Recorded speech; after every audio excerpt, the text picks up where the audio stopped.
Bem, pessoal, tudo bem? Hoje aqui dando continuidade à nossa aula, as nossas disciplinas aqui de avaliação de agentes ambientais.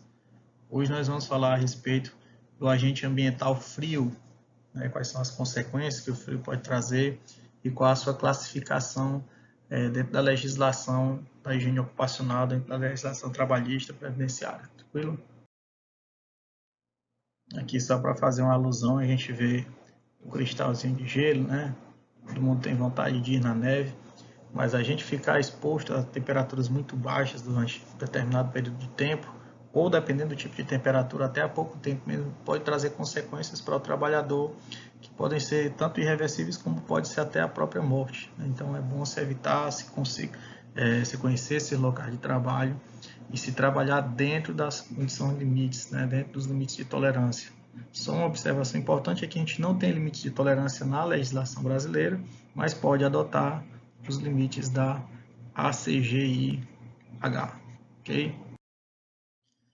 Então a gente vai começar falando a respeito dos efeitos que o frio pode causar, né? Esses efeitos eles são divididos em duas macroclasses.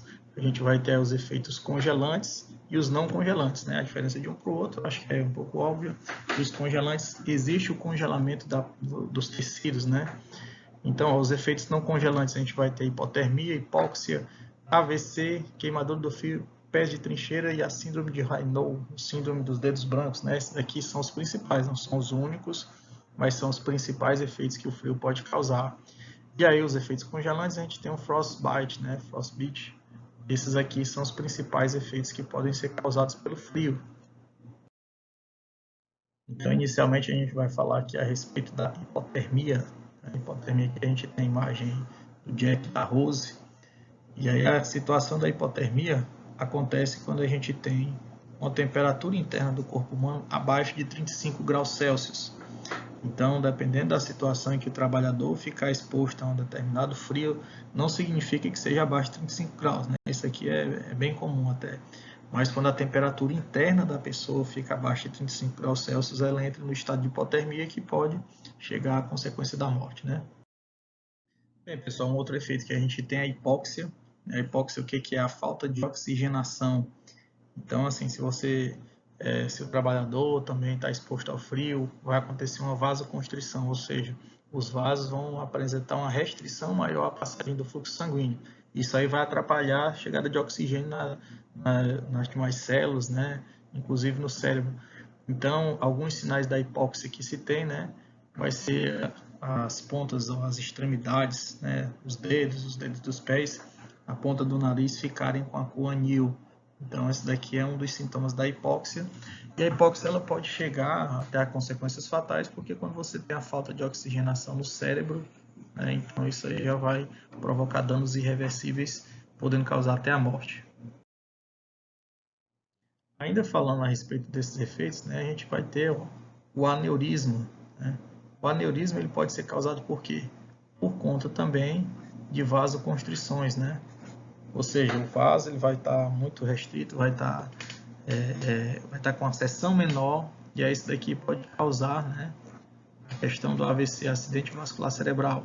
Provoca-se inicialmente o aneurisma, né, vai existir esses coágulos aqui causados por essa vasoconstrição, que pode resultar com o rompimento desse aneurisma aqui, causando aí o AVC, né, acidente vascular cerebral. Um outro efeito que se tem também é a queimadura do frio, né, dependendo do tipo de exposição. A pessoa pode ter também queimaduras, né? A gente está vendo aqui alguns exemplos. Então, a queimadura também pode ser causada pelo frio, tanto pelo calor quanto pelo frio, né? Outro efeito também que tem a questão do frio são os pés de trincheira, né? O trench foot. Por que é chamado de pé de trincheira? Porque na época da Primeira e da Segunda Guerra, né? Quando eram nos invernos, os soldados estavam nas trincheiras, eles passavam muitos dias com os pés ali com a bota, o pé ficava molhado, e aí acabava tendo essa questão da exposição do pé, né? Ao líquido, à água, né? Muito fria. E aí ele ficava com esse pé chamado pé de trincheira.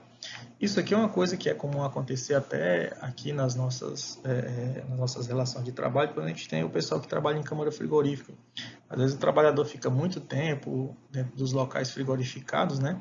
E fica com aquela bota que vai acumulando suor, o próprio suor do trabalhador, e pode vir causar, né? Não é tão comum, mas pode vir a causar também aí o pé de trincheira. Só complementando a informação a respeito do pé de trincheira, né? A gente vai ter 3 estágios aí em relação ao pé de trincheira, né? Estágio isquêmico, hiperêmico e pós-hiperêmico, né? Aí vão ser os sintomas que vão ser apresentados, né? Estágio isquêmico tem a duração de vários dias e a área afetada pode apresentar inchada, fria, dormência e branca. Aí depois hiperêmico, que pode ter duração de 2 a 6 semanas, né? A área afetada apresenta dolorida, formigamento, vermelho inchado. E o pós-hiperêmico, aqui no hiperêmico ainda a gente tem a questão da ulceração, né? Que são as feridas. E aí no pós-hiperêmico vai apresentando esses demais sintomas, que são prurido, pus, né? A dormência, sensibilidade ao frio e a pele cinza azulada, que pode também ser um efeito parecido com o da hipóxia, ok? E aí aqui finalizando os efeitos não congelantes, né, a gente tem a síndrome de Raynaud, que é a doença dos dedos brancos. Novamente voltando para a questão da vasoconstrição, quando você tem a dificuldade de levar o oxigênio até as extremidades do corpo, né, além de acontecer a questão da hipóxia, né, que é um sintoma, você pode também ter a doença dos dedos brancos. Vamos lá, vou só mostrar para vocês aqui, né? Aqui a gente tem um dos dedos, né? Ficou exposto, ficou branco aqui. Aqui, ó, dependendo do tipo de exposição. Isso aqui também é bastante comum nas exposições à vibração, porque quando acontece a vibração também é mais comum, na verdade, na vibração, né? Mas pode acontecer também com frio. E aí, dependendo do tipo de exposição, ó, com o passar do tempo, né, pode demorar mais tempo a voltar ao normal, um efeito reversível, mas com o passar do tempo, olha só aqui uma consequência triste que pode acontecer, né, com o trabalhador, principalmente com a questão da exposição ao frio, beleza? Agora o frostbite, né, o que acontece com frostbite ou frostbite? É o efeito congelante, né, o tecido vai realmente congelar, ok? Vai ficar a temperaturas abaixo de zero, como a gente viu, o congelamento celular, né? Vai começar em 0 graus. Então, quando essa temperatura aí chegar a 0 graus, normalmente vai acontecer nas extremidades, né? Nas pontas dos dedos, ou até no nariz, orelha. Então, quando chega nessa temperatura que congela o tecido, quando ele descongela, ele já vai ter entrado na situação, não vai mais ter o fluxo sanguíneo, né? Não vai mais ter essa irrigação sanguínea, então as consequências aí, ó, vou mostrar aqui para vocês, tranquilo? Então aqui é um dos efeitos do frostbite. Vou ver mais um aqui, ó, tá vendo? Então esses dedos aqui serão amputados, né? O trabalhador vai perder esses dedos aqui, porque não tem mais função, né? Já vão entrar em putrefação com alguns dias. Aqui só mostrando uma tabela da ACGIH.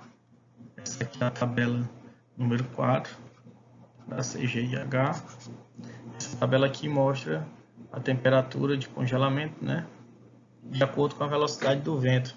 Então aqui a gente tem os tempos aqui de congelamento, ó, tem de 10 a 30 minutos, de 5 a 10 minutos, 2 a 5 minutos, tem até 2 minutos, né? Aí tem aqui os graus de risco também, tranquilo? Então essa tabela aqui são limites de tolerância lá da CGIH, mostrando qual o tempo de congelamento que pode acontecer. Aqui, ó, só falando da exposição facial, né? Que o trabalhador ou a pessoa, né, não deverá ficar exposta ao frio por conta disso. Então, a gente tratando agora da legislação brasileira, a gente tem a norma regulamentadora número 15, que fala dos agentes insalubres, né? E aí, ó, o frio está previsto lá no anexo número 9. Né? O anexo número 9 diz que tem direito ao adicional de insalubridade, né, as operações executadas no interior de câmaras frigoríficas ou naqueles locais que apresentem condições similares.